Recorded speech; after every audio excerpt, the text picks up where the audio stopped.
ठीक। अब Realme 2 या Realme C2 या कोई भी जो भी मॉडल हो, हमको ये देख लेना है कि उसके अंदर MTK IC लगी हो। MTK IC मतलब MTK CPU, ठीक है। और अब हमें ये देखना है कि हमें वो मॉडल ढूंढना है कि जिसके साथ में क्या हो कि BQ25601 लगी हो। तो हमने जो भी BQ25601 के बारे में हम लोगों ने देखा या समझा कि भाई BQ25601 जिस सेट में लगी हुई थी, जैसे क्वालकॉम के हम लोगों ने सेट देखे थे, उसी तरीके से फॉर एग्जांपल के लिए MTK का भी देख लेते हैं। अभी हमने बगल में एक Realme 2 का डायग्राम खोला है और एक Realme C2 का डायग्राम।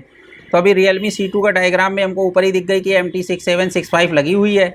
ये क्या है? इसका CPU है। तो अभी हम कहाँ पर पहुँच जाएँ? चार्जिंग IC वाले पेज पे पहुँच जाएँ। आ गए चार्जिंग IC पे।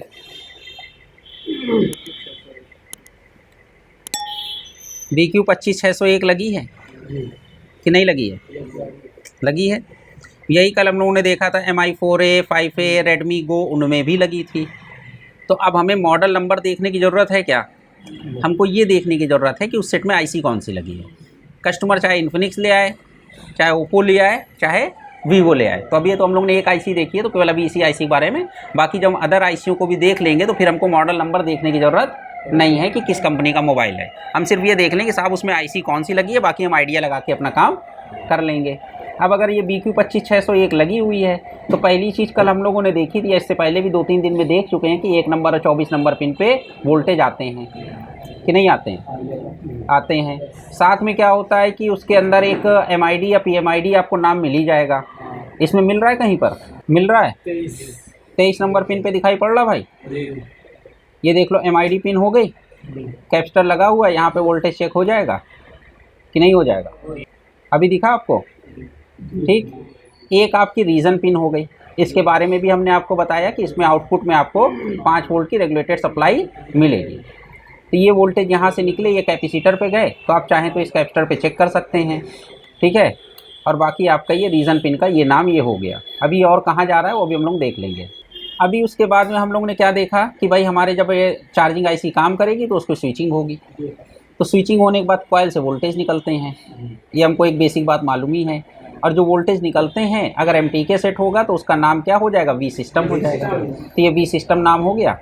अभी तक जो हम लोग VPH पावर देख रहे थे, अब ये वोल्टेज क्या है? वापस इस IC के अंदर आएंगे और इस IC के अंदर आने के बाद में ये वोल्टेज जो हमारे निकलेंगे उसका नाम क्या हो जाएगा? बैट 1 और बैट 2 हो जाएगा। अब वो नाम 2 पिनों से निकल रहा है तो एक पिन का नाम 1 और 2 रख दिया गया है। मतलब कुल मिला के 13 और 14 नंबर पिन से निकल रहे हैं वोल्टेज, और ये वोल्टेज निकल के VBAT के ऊपर जा रहे हैं कि नहीं जा रहे? ठीक। अब इसके अंदर क्या हुआ? एक थर्मल सेंसिंग वाली पिन है, जिसके बारे में हम लोगों ने इससे पहले डिस्कस किया था कि भाई एक थर्मल सेंसिंग वाली पिन होगी, TS पिन हो जाएगी। अब TS पिन के ऊपर हमने क्या किया है? 10 किलो ओम और 10 किलो ओम का 2 रेजिस्टेंस लगा के वोल्टेज डिवाइडर बना दिया। तो अब यहाँ पर अगर 5 वोल्ट है तो यहाँ पे कितना मिल जाएगा? 2.5 वोल्ट मिल जाएगा कि नहीं मिल जाएगा? मिल जाएगा। ठीक। एक हम लोगों ने पिन के ऊपर बात करी थी जिसका नाम था CE, चिप इनेबल पिन था पिन का नाम। और एक पिन थी हमारी जो CPU से कम्युनिकेट करेगी, वो उसका नाम हो जाएगा SDA और SCL हो जाएगा। क्या नाम हो जाएगा? SDA SCL है। तो ये SDA और SCL का नाम क्या है? ये सीरियल क्लॉक 5 और सीरियल डेटा 5। ठीक। हो सकता है कि CPU हमारा 10 SDA SCL निकाल रहा हो। कितना निकाल रहा हो? तो एक SDA का नाम रख दिया SDA1 और SCL1, दूसरी वाली डेटा लाइन का नाम SDA2 और SCL2, तीसरे वाले का नाम SDA3 SDA, मतलब कुल मिला के उसकी अपनी लाइन हो गई। तो जो चार्जिंग IC के साथ लाइन कम्युनिकेट कर रही है उसका नाम SCL5 और SDA5 हो गया। इसके साथ में यहाँ पर ये देखो, ये जो चार्जिंग इनेबल वाली पिन है इसका नाम लिख दिया इन्होंने GPIO चार्जिंग इनेबल। ठीक। तो ये किसी IC से कंट्रोल कर ली गई कि नहीं कर ली गई? तो इस वाले मॉडल के अंदर क्या किया गया है? इस चार्जिंग IC की इनेबल पिन को कंट्रोल कर लिया गया है। अब अगर हम इस नाम को सर्च करना चाहें तो ये नाम जहाँ से भी कनेक्टेड होगा, ये नाम जहाँ पर भी मिल जाएगा, इसका मतलब क्या हो जाएगा? वहाँ से ये हमारा कंट्रोल हो रहा है। बात समझ में आ गया? तो ये MT6761 IC से हमारा ये कंट्रोल हो रहा है। तो ये हमारा क्या हो गया, CPU हो गया। इसका मतलब चार्जिंग आईसी को कौन कंट्रोल कर रहा है? अगर इस लाइन को CPU से कनेक्ट नहीं किया जाता तो इसका मतलब ये हो जाता कि चार्जिंग आईसी को कोई भी कंट्रोल नहीं कर रहा है, जैसे ही वोल्टेज देंगे चार्जिंग चालू हो जाएगी। आ गई बात समझ में कि नहीं आ गई? तो ये हमने बताया था आपको कि भाई चाहे तो हम उसको कंट्रोल भी कर सकते हैं किसी आईसी से, और चाहे तो 10 किलो ओम का पुल अप रेजिस्टेंस लगा, पुल डाउन रेजिस्टेंस लगा के उसको डाउन कर सकते हैं। उसके बाद एक इम्पॉर्टेंट पिन जो हमारी थी VCDT पिन थी। कौन सी थी? तो हमने आपको बताया था कि जो चार्जर से वोल्टेज आएंगे, क्या आएंगे, वो हमारी पावर आईसी पे भी जाएंगे, जिसका नाम होगा चार्जिंग वोल्टेज डिटेक्शन पिन। और वो कैसे जाएंगे? वोल्टेज डिवाइडर के थ्रू जाएंगे। ये तो यहाँ पर ये हमारे जैक से, वहाँ से कनेक्टर से वोल्टेज आ रहे हैं, वो नाम वो है। अब इधर देख लो भाई, तो वहाँ से जो चार्जिंग कनेक्टर से हमारे वोल्टेज आए हैं उसका नाम है VBUS USB इन। क्या नाम है? तो जो VBUS USB इन है, ये देखिए 330 किलो ओम और 39 किलो ओम का रेजिस्टेंस लगा के एक वोल्टेज डिवाइडर बनाया गया, जिसका नाम हो गया VCDT। तो चार्जिंग वोल्टेज डिटेक्शन पिन क्या हो गया? ठीक। अब ये हमारी आईसी है 6357 MT6357। बात समझ में आई? तो ये हमारी पावर आईसी हो गई MT6357, जिसके ऊपर VCDT पिन आ रही है। कौन सी पिन आ रही है? Charging voltage detection pin. दूसरा हमारा 7.5 किलो ओम का रेजिस्टेंस लगा के यहाँ पर एक पिन है जो कि चार्जिंग LDO के नाम से यहाँ पर आ रही है। आ रही है कि नहीं आ रही? आ रही है। उसके बाद हमने एक चीज़ और बताया था कि आपकी जो बैटरी होती है, क्या होती है? तो जो बैटरी हमारी होती है, तो बैटरी में क्या होगा कि जो आपकी बैटरी के वोल्टेज होंगे वो आपके iSense, हमने SNS लिखा हुआ था, यहाँ पर इन्होंने पूरा नाम लिखा हुआ है iSense। मतलब कुल मिला के जो बैटरी के वोल्टेज है वो डायरेक्ट आईसी के अंदर आ रहे हैं कि नहीं आ रहे हैं। उसके बाद में जो V सिस्टम वाली सप्लाई है वो भी हमारी कहाँ पर आ रही है? इसके अंदर आ रही है कि नहीं आ रही है?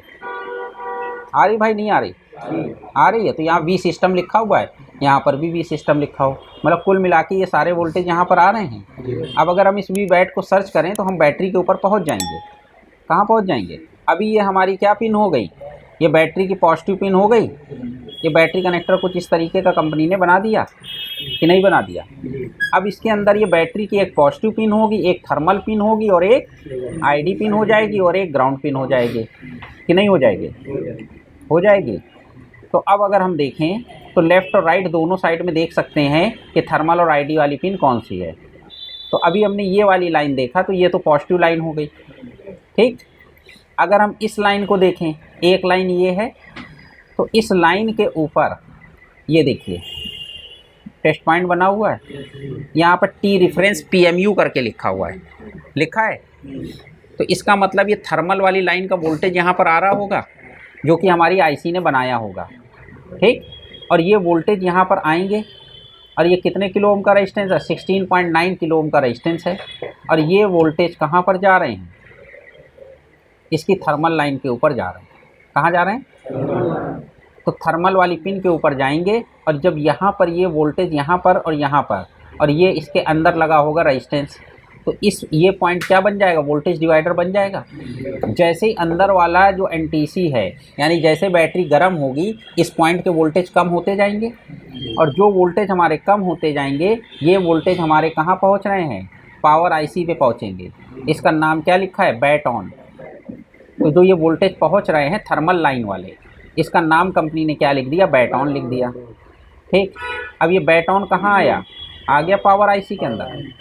तो यानी थर्मल की इन्फॉर्मेशन मिल गई पावर आईसी को कि नहीं मिल गई? तो ये केवल यहीं से निकला और पावर आईसी में गया है कि नहीं गया है? ठीक। तो हुआ क्या कि यहाँ पर जो हमारी पावर आईसी थी उसने T रेफरेंस वोल्टेज बना दिए, यानी थर्मल के लिए रेफरेंस वोल्टेज बना दिए। वो वोल्टेज यहाँ पर आ गए और यहाँ पर आने के बाद जैसे जैसे हमारी बैटरी गर्म होती जाएगी यहाँ के वोल्टेज डाउन होते जाएंगे और हमारी पावर आईसी को पता चल जाएगा। तो थर्मल लाइन किससे जुड़ी है? पावर आईसी से। अब उसके बाद एक दूसरी लाइन है ID लाइन। कौन सी लाइन है? तो एक बगल में ये लाइन है, हो सकता है ये हमारी आईडी लाइन हो। अब हम इसको अगर देखना चाहें तो हमने आपको बताया था कि आईडी लाइन के ऊपर VIO 18 यानी 1.8 वोल्ट के वोल्टेज आएंगे।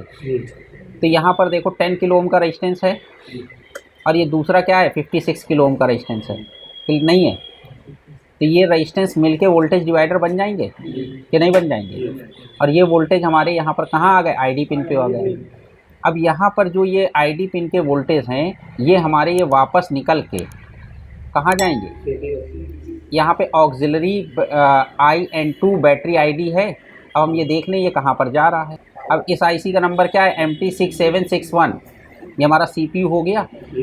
तो मतलब बैटरी की जो आईडी पिन है वो किससे जुड़ी है? थर्मल लाइन किससे जुड़ी? पावर आईसी से। बात समझ में आई? थर्मल पिन किससे जुड़ी? आईडी पिन किससे जुड़ी? CPU से। आ गई बात समझ में? ठीक। तो अब हो गया यहाँ पर बैटरी की पॉजिटिव पिन हो गई, थर्मल पिन हो गई, आईडी पिन हो गई। अब इन पिनों को देख लें, ये पिनें, ये सब पिनें आपस में जुड़ी हुई हैं और ये पिन यहाँ से निकली और यहाँ से निकली, एक 0.01 ओम का रेजिस्टेंस लगा के ये क्या बन गई? रेजिस्टेंस है। और ये लाइन हो गई ग्राउंड। तो MTK में हमने क्या बताया था कि जो ग्राउंड पिन होगी वो रेजिस्टेंस के थ्रू ग्राउंड होगी और ये जो रेजिस्टेंस के दोनों सिरे कहाँ जाएंगे? आईसी के अंदर जाएंगे, power IC, fuel gauge IC. अब वो फ्यूल गेज आईसी अलग से लगी है या पावर आईसी के अंदर लगी है? अब इसको अगर हम CSP को सर्च कर लें तो वहाँ पहुँच जाएंगे कि नहीं पहुँच जाएंगे? CSP या CSN को आ गए। यहाँ देखो गेज लिखा हुआ है। ठीक।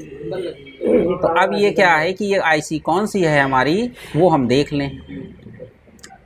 6357 है, यानी पावर आईसी के अंदर फ्यूल गेज आईसी लगी है। क्या लगी है? तो उसको CSP और CSN मिल गया कि नहीं मिल गया?